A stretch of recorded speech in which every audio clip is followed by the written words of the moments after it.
कहां तुम सुख ढूंढ रहे हो, कहां ढूंढ रहे हो?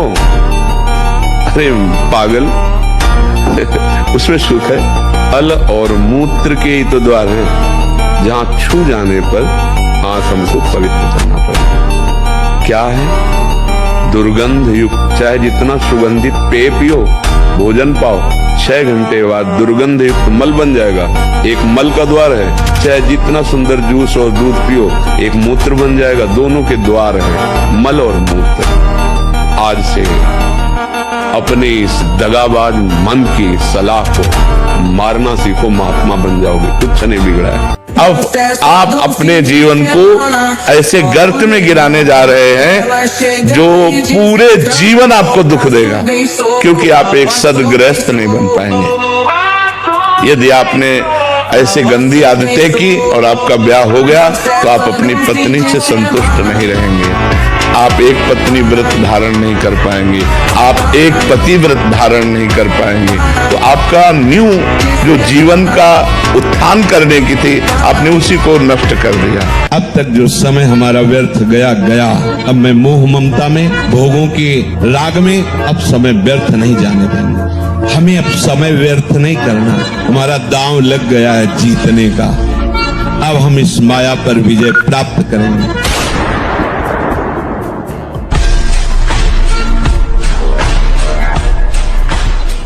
तो वीर महान ऐसे बनो कि माया को परास्त करो। सिंह की तरह दहाड़ता हुआ ऐसे, तो अब माया को पछाड़ो। पहले अभी माया के लिए पछाड़ा, अब माया को पछाड़ो। तो भी संत भी बनोगे ना तो वीर ही महान बनोगे। काम आपके अंदर अपना अधिकार कर लिया, फिर मतलब पशु में और आप में अंतर नहीं रहेगा। जैसे पशु ये नहीं देखता कि ये हमारे क्या रिलेशन में लगते हैं, नहीं हमारा क्या संबंध, वो नहीं देखता। वो ऐसे ही जब काम आ जाता है तो कोवा मदांधो मदना तुरुवा। बोले अंधों में अंधा, मतलब बड़ा अंधा कौन है? बोले जिसके अंदर काम ने व्याकुलता पैदा कर दी। अब वो कुछ भी कर सकता है, मतलब अब उसमें ये कर सकता है, ये कर सकता है, ये नहीं, वो कुछ भी कर सकता है। आप समाचारों में सुनते हैं, लोक में देखते हैं, वो समझ नहीं पाए, काम ने अधिकार कर लिया, सर्वनाश कर दिया। कम समय में ऊंचाई पर चढ़ने के लिए आपको सूत्र बता रहा हूँ, ये हृदय की बात बता रहा हूँ। इसी से परम शांति मिलती है। जितने भी गंदे विषय हैं, हम छोड़ने के लिए क्या उपाय करें? भगवत चिंतन, उसका चिंतन ही ना होने दें। ये खास बात है। आप शरीर पवित्र रख के देखो, 1 महीना झूठा मुंह मत रखना, शरीर पवित्र रखो और ब्रह्मचर्य रह के देखो। 1 महीने में आपको ऐसा लगेगा आप देवता हैं। हम कह रहे हैं लोक परलोक के सब सुख आपको प्राप्त हो जाएंगे। आप डट के नाम जप तो करो। जैसे लोग कहते हैं कि नाम जप करने से क्या खाना मिल जाएगा, तुम खाना की बात क्या करते हो? अगर भगवान का नाम जप करो तो लोक परलोक सब जगह सुख प्राप्त होता है। जहां पाप नष्ट हुए तो सुख ही सुख घेर लेता है। और अगर भाई पाप कर्म करोगे तो पुण्य के प्रताप से ये मिल जरूर सकता है, लेकिन तुम्हारा नाश हो जाएगा। अंत में तुम्हारा नाश हो जाएगा। अंत में तुम जीरो पे होगे, कुछ तुम्हारे पास नहीं होगा। अगर नाम जप कर रहे हो, आज दुखी हो, चिंता मत करो, कल सुखी हो जाओ। अगर आप कहीं हार में निराश हो गए तो ये मार्ग लड़खड़ाने लगेगा। बिल्कुल नहीं लड़खड़ाना। आप लोगों को तो रोज सत्संग मिल रहा है, अपने को तो ऐसा भी सौभाग्य नहीं था कि सत्संग रोज मिले। कम से कम सत्संग में हमें वो शब्द मिल जाते हैं जिनसे हम पुनः हृदय को उत्साहित करके इस मार्ग में चला पाते हैं। इसलिए बहुत मंगलमय मार्ग है पर बहुत कठिन मार्ग है। कठिन इसलिए है कि हमारा अभ्यास विषय मार्ग में चलने का है और ये बिल्कुल उसके उल्टा मार्ग है। अब कभी न कभी कोई न कोई ऐसी आक्रमण वृत्ति माया की होगी जहां हम हार सकते हैं, तो हमें कभी निराश नहीं होना, ये हृदय में बैठा लीजिए। अपनी वासनाओं की, अपनी जिह्वा को थोड़ा रोको यार। शराब पीते हो, मांस खाते हो, अंडा खाते हो, इस तरह के व्यवहार करते हो और हनुमान जी और शंकर ये ऐसे प्रसन्न हो जाएंगे, ऐसे काम बन जाएगा, कुछ नहीं बन जाएगा। राधे राधे महाराज जी। महाराज जी, जिस दिन से आपका संग हुआ है उस दिन से अब लग रहा है किसी शेर का जीवन में संग हुआ है। गुरुदेव, अगर आपसे सच्चा इश्क हो जाए तो क्या हमारा जन्म मरण चक्कर छूट जाएगा? हाँ, हमसे इस खोने का मतलब है हमारे अंदर जो चल रहा है वो आपके अंदर चलने लगे। राधा राधा राधा राधा, गलत आचरण छूट जाए, सबको सुख पहुंचाओ और खूब भगवान नाम जाप करो तो हमसे मित्रता हो जाएगी। जी जब गए वहां पर तो अंगद जी जैसे ही गए और लंका में हड़कंप मच गया कि जो पहली बार बंदर आया था वो फिर से रिटर्न आ गया श्रीलंका में। तो राक्षस तो पहले से ही सदमा में थे, क्योंकि पहले वाले हनुमान जी का वो खेल देख चुके थे।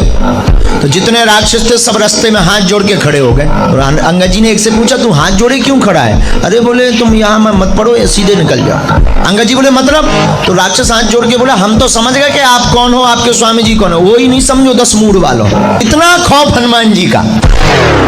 हनुमान जी को कोई परास्त क्यों नहीं कर पाता था? पहला चरित्र पवित्र और दूसरा हृदय में भगवान का निरंतर सुमिरन। लंका में ऐसा विलासिता थी कि हनुमान जी के सिवा दूसरा कोई पवित्र विचार रख ही नहीं सकता था। तो हनुमान जी का कहीं भी चित्त डिगा नहीं, हाहाकार मचा दिया। कछु मारे से कछु मर्दे से कछु मिलए से दर धूरी और कछु पुल जाए पुकारे प्रभु मरकट बल भूरी।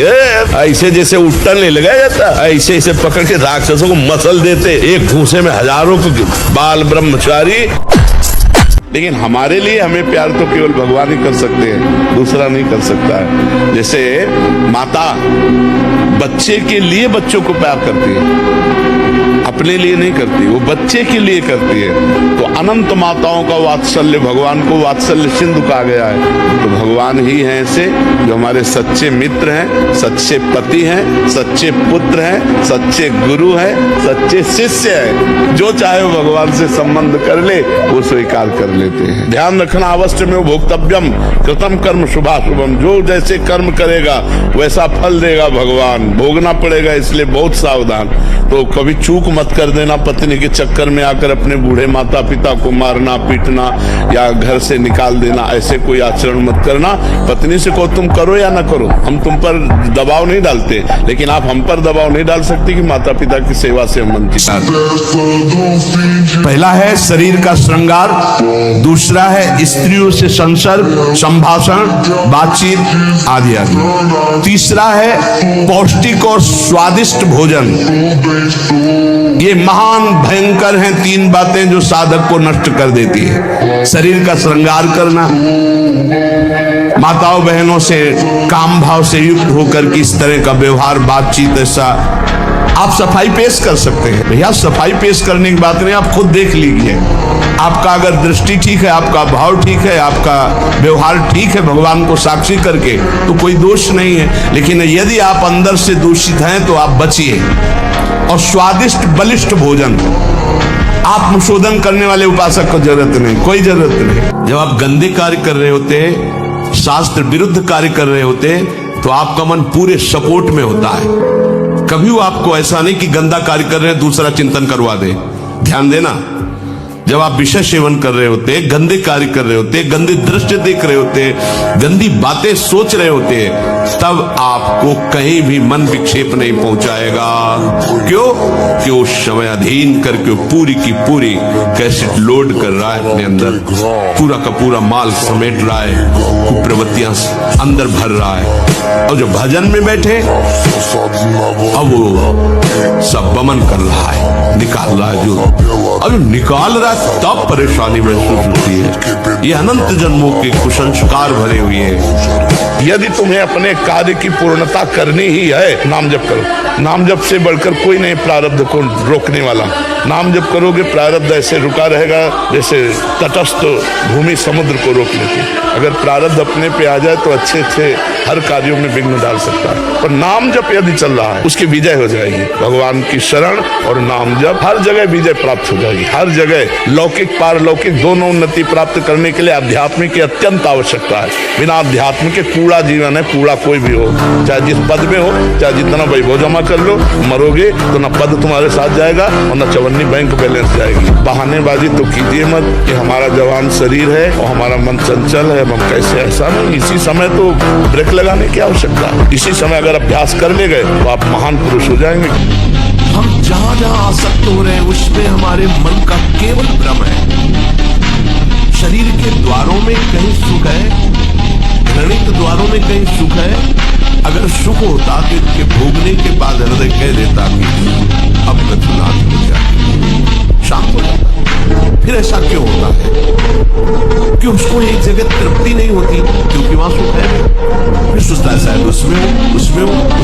पूरे के पूरे युग के युग व्यतीत हो गए, कल्प के कल्प व्यतीत हो गए भोगते हुए। क्या सुख मिला? क्या ना गर्मा गर्म भोजन, ना गर्मा गर्म जल से स्नान। अगर आप ऐसा गर्म जल से ही स्नान करेंगे तो आप बहुत कमजोर हो जाएंगे।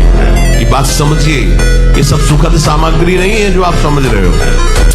प्रकृति का सीधे वार सहने की सामर्थ्य जब शरीर में तुम्हारे आएगी तो स्वाभाविक ब्रह्मचर्य पुष्ट होने लगेगा और उत्साह बढ़ने लगेगा ब्रह्मचर्य। जब ब्रह्मचर्य रहा जाता है तो उसको सुविधा माया देती है ब्रह्मचर्य नष्ट करने की।